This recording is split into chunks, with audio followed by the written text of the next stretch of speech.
حزب اللہ اور اسرائیل کے درمیان امریکی تجویز کے تحت جزوی جنگ بندی۔ لبنانی سفارت خانے کے مطابق حزب اللہ اسرائیل پر اور اسرائیل بیروت پر حملے روک دے گا۔ جزوی جنگ بندی کے تحت اسرائیل جنوبی مضافاتی علاقوں پر فضائی حملے بھی بند کرے گا۔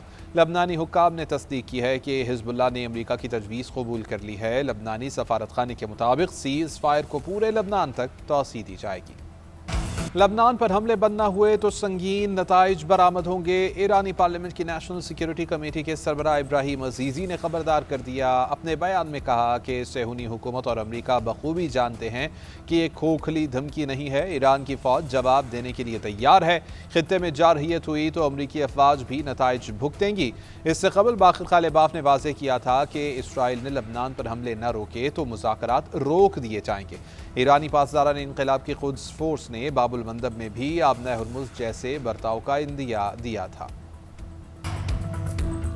امریکی صدر نے اسرائیلی وزیر اعظم کو پاگل قرار دے دیا۔ ڈونلڈ ٹرمپ اور نیتن یاہو کے درمیان ٹیلی فونک گفتگو میں تلخ جملوں کا تبادلہ۔ صدر ٹرمپ نے نیتن یاہو کو پاگل کے ساتھ ایکزیوس کے مطابق گفتگو میں صدر ٹرمپ نے کہا کہ ہر شخص تم سے اور اسرائیل سے نفرت کرتا ہے۔ میں نہ ہوتا تو تم جیل میں ہوتے۔ میں تمہیں بچا رہا ہوں۔ بیروت پر حملے کیے تو اسرائیل دنیا میں مزید تنہا ہو جائے گا۔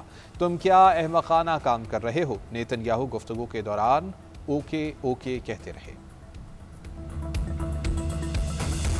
ٹرمپ کے جنگ بندی کے اعلان کے باوجود صہیونی فورسز لبنان کے خلاف جارحیت سے باز نہ آئے۔ صہیونی فوج کا لبنان میں ڈرون حملہ، ایک ہی خاندان کے 3 افراد شہید۔ عرب میڈیا کے مطابق اسرائیلی فورسز نے ڈرون کے ذریعے جنوبی لبنان میں ایک گاڑی کو نشانہ بنایا۔ خردالی روڈ پر حملے میں گاڑی پر سوار باپ اپنے بیٹے اور بیٹی کے ہمراہ شہید ہو گیا۔ اسرائیلی وزیر اعظم نیتن یاہو نے ڈٹائی کا مظاہرہ کرتے ہوئے جنوبی لبنان میں کارروائیاں جاری رکھنے کا اعلان کیا۔ کہا فوج جنوبی لبنان میں منصوبے کے تحت کارروائیاں جاری رکھے گی۔ پاسداران انقلاب کا امریکہ اور اسرائیل سے تعلق رکھنے والے بحری جہاز کو کروز میزائل سے نشانہ بنانے کا دعویٰ۔ پاسداران انقلاب کا کہنا ہے کہ ہماری نیوی نے پیناما کے پرچم تلے چلنے والے امریکی بحری جہاز MSC ساریکا پر عراقی سمندری حدود میں حملہ کیا۔ کارروائی کے نتیجے میں جہاز پر زوردار دھماکہ ہوا۔ پاسداران نے انتباہ کیا کہ آئندہ کسی بھی حملے پر فیصلہ کن جواب دیا جائے گا۔ ایرانی میڈیا کے مطابق پاسداران نے یہ کارروائی عمان کے قریب ایرانی جہاز پر حملے کے رد عمل میں کی ہے۔ پاکستان کی لبنان کے خلاف اسرائیلی جارحیت کی شدید مذمت، حملے عالمی قوانین کی خلاف ورزی قرار۔ پاکستان کے مستقل مندوب عاصم افتخار کا اقوام متحدہ کی جنرل اسمبلی سے خطاب۔ کہا اسرائیل لبنان میں معصوم لوگوں کو نشانہ بنا رہا ہے۔ حملے خطے میں امن کی کوششوں کو متاثر کر رہے ہیں۔ لبنان کی خود مختاری کا احترام کیا جائے۔ پائیدار امن صرف بات چیت کے ذریعے ہی ممکن ہے۔ وزیر اعظم شہباز شریف کی زیر صدارت اجلاس سرمایہ کاری میں اضافہ اور معیشت کی ترقی کے لیے شعبہ جاتی اصلاحات اور پالیسی اقدامات کا جائزہ۔ وزیر اعظم نے کہا کہ ملکی معیشت کی پائیدار ترقی کے لیے صنعت اور حرفت کا فروغ اور بیرونی سرمایہ کاری میں اضافہ ناگزیر ہے۔ برآمدات کو بڑھانے کے لیے مؤثر پالیسی اقدامات حکومتی پالیسی ترجیحات کا حصہ ہیں۔ توانائی کی ضروریات کو متبادل ذرائع سے پورا کرنے کے لیے حکمت عملی پر کام ہو رہا ہے۔ جدید ٹیکنالوجی کی مختلف شعبوں میں شمولیت کے لیے وزارتیں اور ماہرین کی بامعنی مشاورت کو یقینی بنائیں گے۔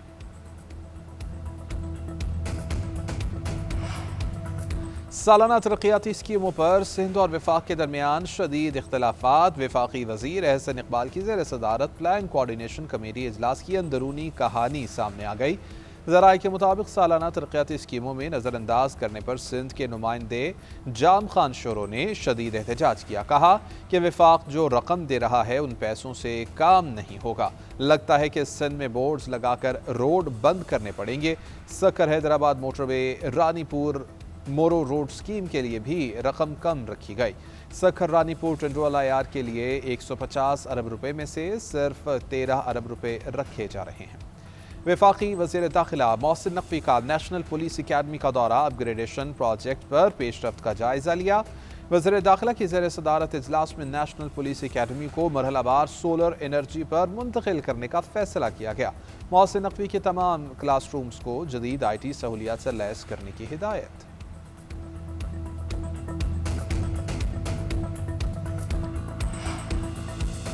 وزیر اعلیٰ سندھ مراد علی شاہ سے چینی قونصل جنرل کی ملاقات، سندھ کے زرعی ماہرین کی ٹیم کا جلد چین کا دورہ کرنے پر اتفاق۔ وزیر اعلیٰ سندھ کا کہنا ہے کہ زرعی ماہرین کے وفد کا دورے کا مقصد زراعت میں جدید طریقہ کاشت متعارف کرانا ہے۔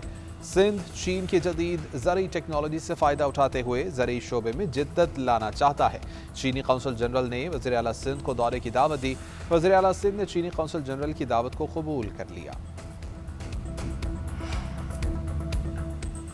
کوہستان اسکینڈل کیس میں ریکور شدہ اثاثوں کی پہلی کھیپ خیبر پختونخوا حکومت کو منتقل کر دی گئی۔ چیئرمین نیب نے 6 ارب سے زائد مالیت کے اثاثے چیف سیکرٹری خیبر پختونخوا کے حوالے کر دیے۔ چیئرمین نیب نے تقریب سے خطاب میں کہا کہ کرپشن سے حاصل اثاثے عوام کو واپس لوٹائے جا رہے ہیں۔ عوامی وسائل کا تحفظ ریاست کی اولین ترجیح ہے۔ پیچیدہ مالی جرائم بھی قانون کی گرفت سے بچ نہیں سکتے۔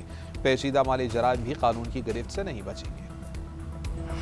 اور سر کے سفر کے انوکھے اور رسیلے گلوکار، اپنا ہر گیت ہنستے چہروں کے نام کرنے والے مجیب عالم کو دنیا سے رخصت ہوئے 22 برس بیت گئے۔ مجیب عالم نے گیت اور غزل کو بھی اپنی خوبصورت آواز میں نہایت مہارت سے گایا۔ ان کی آواز میں کئی فلمی گیت مقبول ہوئے جو آج بھی سماعتوں میں تازہ ہیں۔